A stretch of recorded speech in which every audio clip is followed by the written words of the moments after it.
Hi guys, I have decided to go the Gran Turismo 8-pack for our next racing on Mount Western Raceway.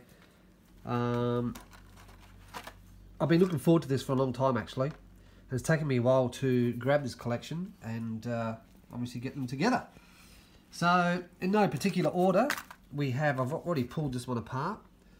The Corvette Stingray. So excuse the lighting, I'm on my iPhone, so the Ford GT, the Renault Sports, Nissan Skyline.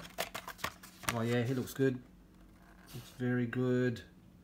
I reckon he'll go good in the track if he's not sitting too low. We have the BMW N4. McLaren coming up next.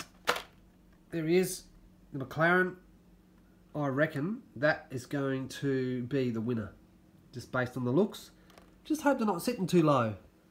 What else we got? The Lancer Evolution. It looks fantastic. And last but not least, another Renault